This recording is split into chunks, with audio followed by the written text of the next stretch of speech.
Affidavit was misplaced, and I'm very glad that the Supreme Court found as well. Now we look forward, and I'm also very glad that the Honourable Chief Justice has indicated that this will be held on a day-to-day basis, which means that we hope the process will be completed soon and that the judgment of the Supreme Court will be placed in front of everybody. You had said the similar tweet also. Do you feel? I have no doubt that the Honourable Chief Justice and the judges of the Supreme Court do not follow Twitter and definitely do not read what I have to tweet. Therefore, it is just a very sort of welcome coincidence that what I said yesterday was what came out in the Supreme Court today, but I think it's only based on facts. We are arguing the constitutionality and the legality of what was done on 5th August 2019, not the politics of it. The politics of it will be argued on the electoral arena. Umar साहब, जैसे supreme court ने ये बोला कि day to day basis पे इसकी hearing होगी और सुप्रीम कोर्ट ने कहा डे टू डे बेसिस पे हियरिंग होगी, महबूबा मुफ्ती का ये कहना है, उन्होंने उस पर अपना रिएक्शन दिया है, वो ये कहती है कि हमें देखना होगा कि कहीं ऐसा हो कि कोई कलेक्टिव कॉन्शियंस की तरह की बात की जाए। आप कितने पुरुमीद हैं आप कितने पुरुमीद हैं कि जो जिस तरह से हियरिंग जिस तरह की शुरुआत हुई है, मैं ऑनरेबल सुप्रीम कोर्ट या उस बेंच पे बैठे हुए जजेस के खिलाफ कोई ऐसी बात करना नहीं चाहता हूं जो गैर जिम्मेदार हो या जो फैक्ट्स पे बेस ना हो। मुझे अभी तक उनके किसी भी बात से यही नहीं लगा है कि वो आईन और कानून को छोड़ के किसी और चीज पे बात करने के लिए तैयार है।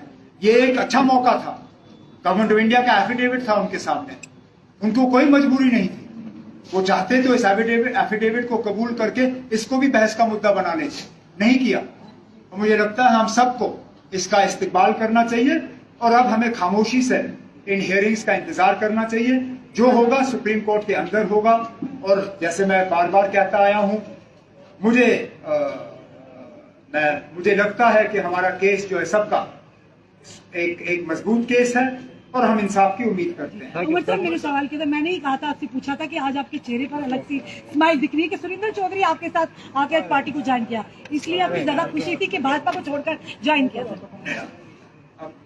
दोनों चीजों को अलग तो किया नहीं जा सकता। नहीं, मैं मेरी खुशी के कई वजूहात हैं। उसमें मैं मान के चलूं कि अगर हम ये कहें कि 40% इनके ज्वाइनिंग का है, 40% सुप्रीम कोर्ट में जो हुआ उसका है, 20% मेरे कुछ सारी चीजें हैं। हमेशा कहती थी एनसी, पीडीपी और कांग्रेस को कि में परिवारवाद चलता है, पर आज सुरेंद्र चौधरी जी ने भाजपा पर सवाल खड़े कर दिए कि परिवारवाद और करप्शन भाजपा में ही चलता है। कोई ऐसी पार्टी नहीं है मां सिवाय शायद लेफ्ट पार्टी को छोड़ के जिसमें परिवारवाद नहीं चलता है। बीजेपी में भी सीनियर लीडरों ने अपने बेटों को बेटियों को कहीं ना कहीं एडजस्ट किया है। अब फर्क सिर्फ इतना है कि हम इस चीज को छुपाते नहीं हैं, हम इस चीज को कबूल करते हैं। कहते हैं ना, हम एक खानदान से ताल्लुक रखते हैं। अब इसमें एतराज किस बात का? अब यहाँ इतने कंपनियों के माइक बैठे हुए हैं,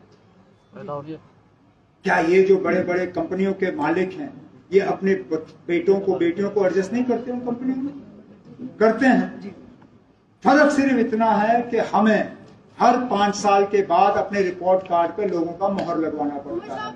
लोग या तो हमें कबूल करते हैं या रिजेक्ट करते हैं। ये जमहूरियत है ना, हर किसी को एक हक होता है इसमें हिस्सा लेने का। अब क्योंकि मैं एक खानदान से ताल्लुक रखता हूँ, क्या मेरे लिए सियासत जो है वो अब बंद है? मैं सियासत में हिस्सा नहीं ले सकता? मेरा हक है, मैं ले रहा हूँ। लोग मुझे रिजेक्ट करेंगे। You said that the democracy fails to reach Jammu and Kashmir. You don't see that this is a healthy democratic sign. The Supreme Court is listening to your petition and they will be deciding on that basis on day-to-day basis. Is this in democracy? Supreme Court is in Delhi. Democracy is functioning in Delhi. Democracy is functioning in the rest of the country. Democracy is not functioning in J&K. How many examples do you want from me of the way in which democracy has been scuttled here? Absence of assembly elections, 1. Singling out J&K for delimitation of parliamentary seats, where it hasn't happened in the rest of the country, 2. The way in which the DDC election results were actually rigged by withholding the election to the chairperson post so that they could influence DDC members to go against the mandate that they had actually got from the people. The way in which anti-defection laws are not applied to DDCs and BDCs. This is all a concerted effort to destroy democracy. And then when people sitting in high office start interfering in day-to-day politics, how is that democracy? Abdul sir, गृह मंत्री अमित शाह का जम्मू कश्मीर का दौरा था। जम्मू में एक rally को संबोधित करते हुए उन्होंने कहा कि धारा 370 और 35 हटने के बाद जम्मू कश्मीर पत्थरबाजी खत्म हो गई, आतंकवाद खत्म हो गया, लेकिन उससे पहले जितने भी लोग मारे गए हैं जम्मू कश्मीर में, उसका जो जिम्मेवारी है वो अब्दुल्ला परिवार और मुफ्ती परिवार है। बड़ा इल्जाम लगाया था उन्होंने आप पर। ठीक है ना, 1 मिनट के लिए मानते हैं ना हम जिम्मेदार हैं। 2014 के बाद जो लोग मरे उसकी जिम्मेदारी किसको? जो पुलवामा में हुआ उसके लिए हम किसको कसूरवार ठहराएं? जो रजौरी में हुआ डीजी में, जो बुधल में हुआ उसके लिए कौन कसूरवार है? मैं, जो मेरा कसूर है वो मैं मानता हूं, मैं अपने जिम्मे लेता हूं। ठीक है जी, आप मुझे कसूरवार ठहराते हो, मैं कसूर कबूल करता हूं। जो लगातार पिछले 2-3 सालों में कश्मीरी पंडित और माइनॉरिटीज कश्मीर में टारगेट किए गए, उसका कसूरवार कौन है? मैं हुकूमत में हूं नहीं, ना पीडीपी है ना कांग्रेस है। तो जहां आप हमें कसूरवार ठहराते हो वहां पे आप हमें यह भी बताइए, जो पुलवामा में हुआ, कितने लोग मरे पुलवामा में? 40? उसके लिए कसूरवार कौन? उसी आप बताइए हमें, और कोई नहीं। हम अपना कसूर जो है वो कबूल करते हैं। आप ये बताइए कि उन कत्लों के लिए कौन कसूरवार? एलजी साहब, DG, chief secretary, army commander, chief of army staff, कोई ना कोई तो कसूरवार है, क्योंकि हम हुकूमत में है नहीं। बताइए कौन, हम भी सुनना चाहते हैं। सर, भाजपा वाले प्रधानमंत्री नरेंद्र मोदी ने हाल ही में आप पर व्यक्तिगत हमला किया। उन्होंने कहा कि अगर अब्दुल्ला परिवार का भला चाहिए तो उनको वोट कीजिए, अगर अपने बेटों और बच्चों का भला चाहिए हमें कीजिए। आपको लगता है ये जो नहीं, सॉरी, एक बार फिर बताएं, क्योंकि ये मैंने प्रधानमंत्री का सुना नहीं था। आपके ऊपर व्यक्तिगत हमला किया, it's a personal comment on your family. He said कि अगर आपको अब्दुल्ला परिवार का भला करना है तो अब्दुल्ला परिवार को वोट कीजिए, यानी कि नेशनल कॉन्फ्रेंस को कीजिए, लेकिन अगर आपको अपने बच्चों को और बेटों को करना है तो आप हमें कीजिए। अब ये पर्सनल कमेंट की जो पॉलिटिक्स प्रधानमंत्री कर रहे हैं, मुझे कोई गिला नहीं है इससे। प्रधानमंत्री बहुत बड़े आदमी हैं, उम्र में भी मुझसे ज्यादा है। वो जो भी हमारे बारे में कहना पसंद करें, मुझे कोई एतराज नहीं, वो करें। उमर साहब, और मैं उनकी बात में के लिए टिप्पणी नहीं करूंगा। सिर्फ इतना कहूंगा कि अगर यही है तो प्रधानमंत्री साहब इलेक्शन बुलाएं। हम देखते हैं लोगों को क्या भला, किसका भला चाहिए। आप लोगों को मौका ही नहीं दे रहे हो। लोग उसमें फैसला करेंगे उनको किसका भला चाहिए। इलेक्शन कराइए, नतीजा आपके सामने होगा।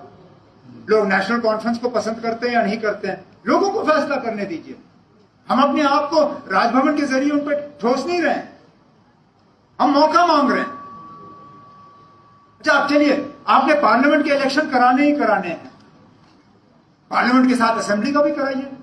दूध का दूध, पानी का पानी। अगर लोगों को वजीर आजम की बात सही लगी, हम हार जाएंगे और मैं वो हार कबूल कर लूंगा। मौका दे दीजिए, हम देख लेते हैं कौन सही कौन गलत। जम्मू कश्मीर केंद्र शासित प्रदेश में चुनाव अभी नहीं हो रहे हैं। भाजपा के तमाम नेता ये कहते हैं कि ना तो जम्मू कश्मीर में बाप बेटी की सरकार बनेगी, ना ही बाप बेटे की। किस तरह से आप देखते हैं सर? अब अभी तो सरकार किसी की नहीं बन रही है। ना बने बाप बेटे की, ना बने बाप बेटी की, किसी की तो बने। करे ना। क्या इतने डरे हैं कि हम में से कोई ना कोई जीत जाएगा कि वो इलेक्शन ही नहीं करा रहे? क्योंकि उनको पता है कि उनके कहने में और हकीकत में बहुत जमीन आसमान का फर्क है।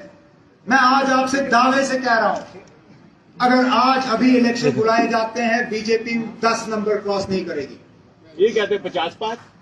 तो करे ना। पर मैं थकता हूं ये कहते हुए, अगर उनका 50 पार होना है तो मतलब हुकूमत उनकी है, जीत उनकी, इलेक्शन क्यों नहीं? ये तो हुआ ना क्रिकेट मैच में। क्रिकेट मैच में मैं कहूं ना मेरी टीम सबसे मजबूत, मैं जीत जाऊं, लेकिन जब पिच सामने हो तो मैं मैदान पे उतरू ही ना। मैं बोला मैंने बैट नहीं पकड़ा, जीतूंगा मैं लेकिन बैट नहीं पकड़ूंगा। यही बीजेपी का हाल है, कहते मैं जीतूंगा जीतूंगा जीतूंगा, लेकिन इलेक्शन के लिए तैयार नहीं है। अब ये मैं माफी चाहता हूँ, बीजेपी कहती है मैं तैयार हूँ, लेकिन इलेक्शन कमीशन तैयार नहीं है। इलेक्शन कमीशन ने साफ कहा है कि उनको गवर्नमेंट ऑफ इंडिया से इशारा चाहिए कि यहाँ हालात इलेक्शन के लिए साजगार है या नहीं है। Chief election commissioner of India ने कहा है कि we accept there is a vacuum, that vacuum needs to be filled. जाहिर सी बात है कि इलेक्शन कमीशन को इजाजत नहीं दी जा रही है या इलेक्शन कराने के लिए। इजाजत मिले, इलेक्शन हो, लोगों को बाप नहीं चाहिए, बेटा नहीं चाहिए, बेटी नहीं चाहिए, कहीं से पोता पोती दामाद कोई ना कोई आ ही जाएगा, आ जाए ना, मुझे कोई एतराज नहीं है, लेकिन कम से कम इलेक्शन हो।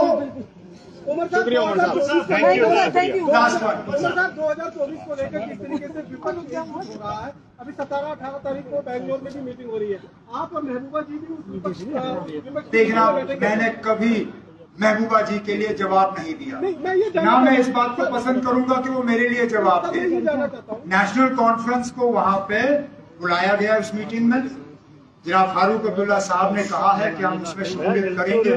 नेशनल कॉन्फ्रेंस की तरफ से कौन उस मीटिंग में जाएगा इसका फैसला भी होना बाकी है। सर मैं ये जानना चाहता हूँ कि आप दोनों अगर विपक्ष की उस मीटिंग में शामिल होने जा रहे हैं तो जम्मू कश्मीर में जब लोकसभा के चुनाव होंगे तो क्या दोनों पार्टियां एक साथ मिलकर भारतीय जनता पार्टी को मदद करेंगी? किस लिए? एक ही मीटिंग को अटेंड करने का ये मतलब नहीं है ना कि सारा कुछ जो है वो इसी तरह होगा।